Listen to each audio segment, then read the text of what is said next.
This is International Master Eric Kislik, and right now we're going to examine the final round game between Kramnik and Mamedyarov. You might be wondering, why was this game important? Well, actually, what happened was, in this game, Kramnik sacrificed a pawn relatively early on, and he had sort of unclear compensation for it, and it wasn't really clear what was going to happen, and the other games were very intense at that time as well. So what could have happened here is that I was thinking maybe Mamedyarov might actually win this with black in 25 or 30 moves if Kramnik misplays it, and then suddenly Mamedyarov will be ahead in the tournament, the favorite to win, unless Mamedyarov wins. So everything came down to this final round, and had Mamedyarov won, maybe there would have been greater pressure on Caruana and he might not have converted. That's just a hypothetical, but this game was pretty important to determine what would happen in the other game as well. So Caruana had to watch to see what was going on here. So let's skip over the opening phase. It started off as a Queen's Gambit declined opening line, and White turned it into a Catalan, g3, bishop e7, bishop g2. And frequently when White plays this line, really the importance of that bishop on g2 on the long diagonal is very, very important. So castle, castle. And there are many ways to play this variation. Some people, like Grandmaster Laputian, like to play knight bd7 and c6 and just play it solidly. D takes c4 was played, and now knight e5 is a very common line, often trying to recapture the pawn with the e5 knight. There are other ways to play. For instance, queen c2 was played many times in this tournament, but knight e5 is a very principled way to play. And to Mamedyarov's credit, he played a very unusual and risky line here, but he complicated the play, and he really needed to win to try to give himself a chance to qualify for the World Championship. So I definitely don't blame him for playing a dubious but very interesting line, because the basic idea here is he wanted Kramnik to sacrifice a pawn to incur some risk and to really put the challenge on him. So knight a3 was played, trying to regain the pawn with this knight. Black played rook to d8 to put some pressure down the d file, and he could have played queen to a6, which may have been a little better objectively, but simply by taking and going b3, Black definitely has some problems with these inactive pieces. The rook on a8 and the bishop on c8 are not doing anything here. So Black's development is one of the main problems in this variation of the Catalan. So rook to d8 was played, knight a takes c4. The pawn could be captured on d4, but then queen c2 and a4 is quite a nice line. There's actually a very nice move here. A very strong move after knight d5 is bishop e3. I'll even give it 2 exclamation marks just to be fair to it as a dynamic concept, because look at what happens here. We get immediate pressure on f7. And so, for instance, if bishop f6, we can actually just play knight takes f7. The idea here is if king takes, we have rook takes f6, king takes f6, queen c3 check, and if the king goes back to f7, the undefended queen is lost here.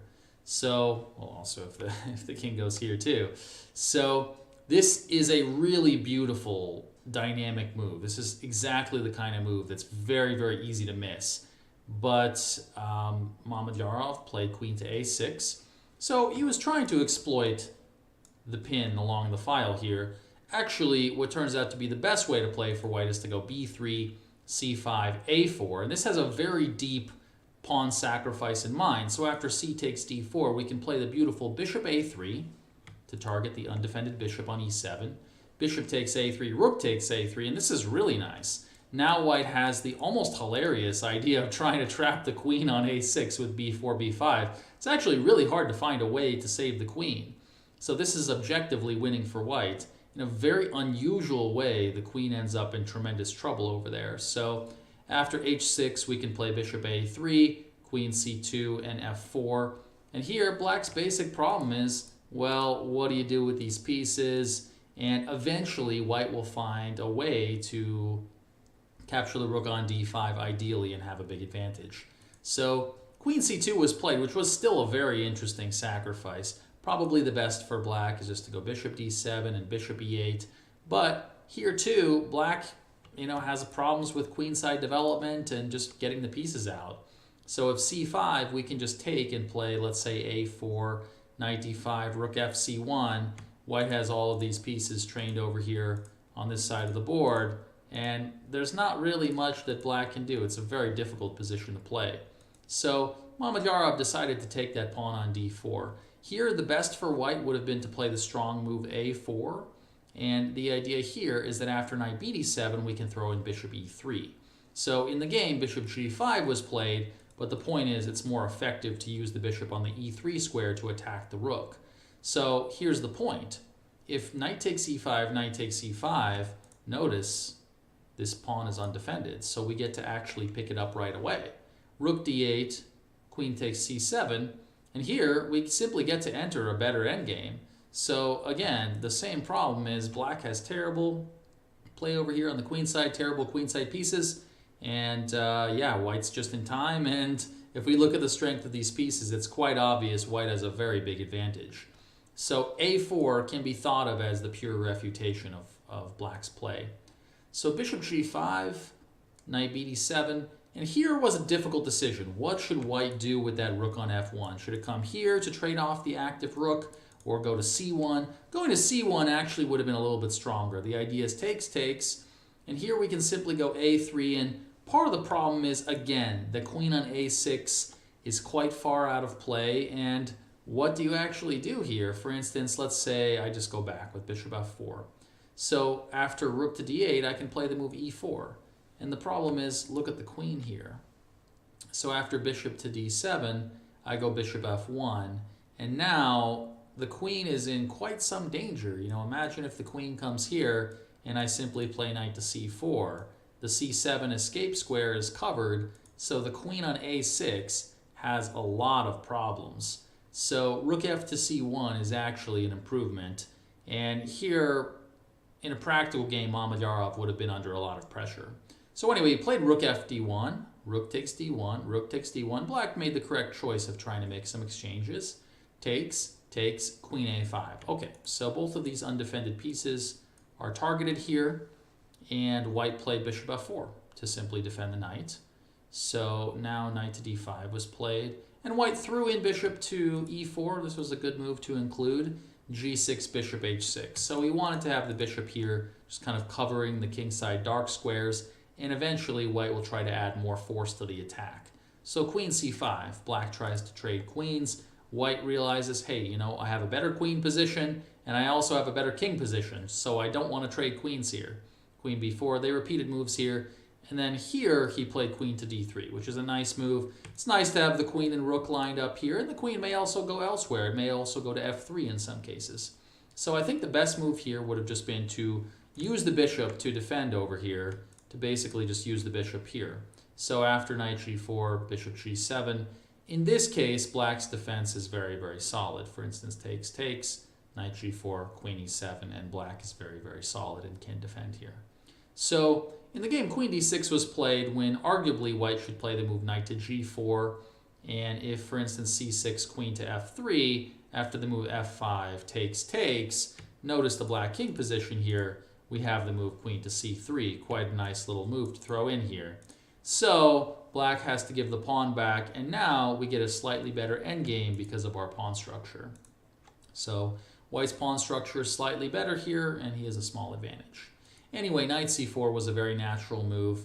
I was quite surprised to see the move queen f3 here because it seemed better for white to simply repeat moves and go knight e5, queen to d6. Because after queen f3, black could actually play knight f6, bishop takes b7, rook to b8. And this gets very complicated because after bishop takes c8, queen takes c4, here there are some definite issues. You know, you can see both of these are undefended. It's really unclear as to what's going to happen here. So if black can pick up one or two pawns here, white may actually end up in trouble.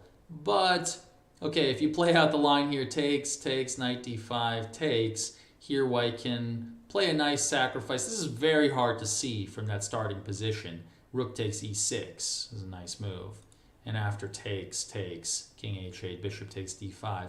White will probably hold this, but black has slightly better practical chances in view of the fact that he has this a pawn and the king is actually still safe. So knight f6 would have definitely given black some practical chances here. So c6 was played in the game, simply a solid move. White went bishop d3 with the intention of playing e4, e4, e5, bishop to e3. All right, well, the bishop had no more role over there on h6 and needed to drive the queen away. And now the question was, well, what happens after queen b4? Should we try to take the pawn? Should we try to do something else? And objectively, what would have been better would have just been to go queen e2 and go a3 and then take.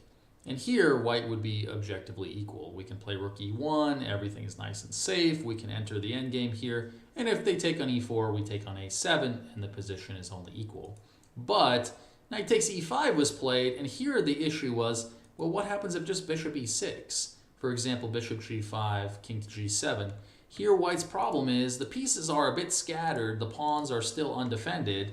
For instance, if bishop f4, rook to d8, let's say a3, queen to d4, black has a pretty nice advantage here. So that's the basic problem here. Bishop e6 would have given black close to a decisive positional advantage and would have brought all of the pieces into play. So queen takes b2 was a pretty good move. I mean, the reason why this game was important was, imagine if Mamedyarov had won this game here and was the virtual leader in the tournament at that stage. Had this been won by Mamedyarov in 30 moves, for instance, the pressure would have been tremendous on Caruana, and who knows what would have happened. So at this point in the game, when I was following this game, it actually looked like Mamedyarov might win and Caruana might draw. So when I was watching the game here and I was listening to the comments from international masters and grandmasters here, at this stage it looked like Mamedyarov might be the player who would qualify for the World Championship, which was really shocking. So the intensity and the nervousness of the situation was really tremendous. So it really went right down to the wire. So queen takes b2, bishop f4, and now the sharpest move would have been to play g5. Just trying to undermine the e5 knight's defense. And then after knight c4, black can play the beautiful bishop to g4. So for instance, takes, takes, takes, takes. Now we reach a position where after bishop e2, knight f6, black has a better pawn structure. So black definitely has better winning chances in this endgame here. So had black played g5, black could have had good chances to press in the endgame. He may have missed or simply underestimated the strength of bishop g4, so that's perhaps why it was not played. In any case, bishop e6 was played in the game, and then white played rook to b1, just exploiting the fact that he can play rook takes b7. So bishop c5 was played. White played king g2. Quite a useful move. I mean, one of the points is that this knight can be vulnerable in some cases if we try to play bishop g5. So this is a useful move in general, and now black should have simply played bishop d4. Just keeping an eye on the knight. And then let's say if white goes g4, black could play c5. So not only did the bishop move attack the knight, it also prepares to advance the pawn. So for instance here, there's c4. And after, let's say, queen a6, black has effectively repelled the attack. But what actually happened was the move rook to e8 was played, and here the problem is that white was fully prepared to play bishop g5. But for whatever reason, in this position, white didn't play bishop g5. So after bishop g5 and knight takes c6, the idea is that white can play moves like bishop to b5, and here after the move knight to d8, white actually has a pretty serious advantage. I would even say white has a decisive advantage. So what ended up happening in the game is white played the move h3, but bishop takes f2 was played, a crucial move. Takes, takes, takes, and then queen takes f2. This was nice. There was the fork with rook takes e5 and knight g4 check. Takes, takes, knight g4 check, knight takes e5, bishop e2, and now the a pawn was going to fall. So Mamedyarov may have thought he had some chances here, but actually as we play out a few moves, it becomes quite apparent that this just ends in a draw. So king e3, king d6, rook a1, h5, rook d1 check, king e7. White improved the king, went king to d4, and then came up with king c5. And yeah, unfortunately, the game ended very shortly in a draw. So this, there was definitely a chance for Mamedyarov here. It was a really, really intense game. But, he deserves credit for playing the sharp fighting line. And really, he almost caught Kramnik in this. He was very, very close. I mean, he had chances with knight to f6. And, there were also chances with bishop. The biggest chance was right here with bishop to e6. Had this been played, Black would have had superb chances of winning the game. There would have been tremendous pressure on Caruana. And really, who knows? Mamedyarov could have easily qualified for the World Championship just based on the situation. So, it was a really, really intense game. This final round was really enjoyable. The play throughout the candidates was, I must say, fantastic. Lots of sharp games, lots of new opening ideas, lots of intense middle game positions that hadn't really been played much before, but that were deeply analyzed and prepared for this tournament. And, Kramnik also played a great game here. I think both players showed tremendous fighting spirit, and eventually the game ended in a draw, and Caruana won his game and qualified for the World Championship. So, tremendous play from all the players involved here. This has been a really amazing candidates tournament, and it was a lot of fun to analyze all the games. I hope you enjoyed. Thanks. This has been International Master Eric Kislik.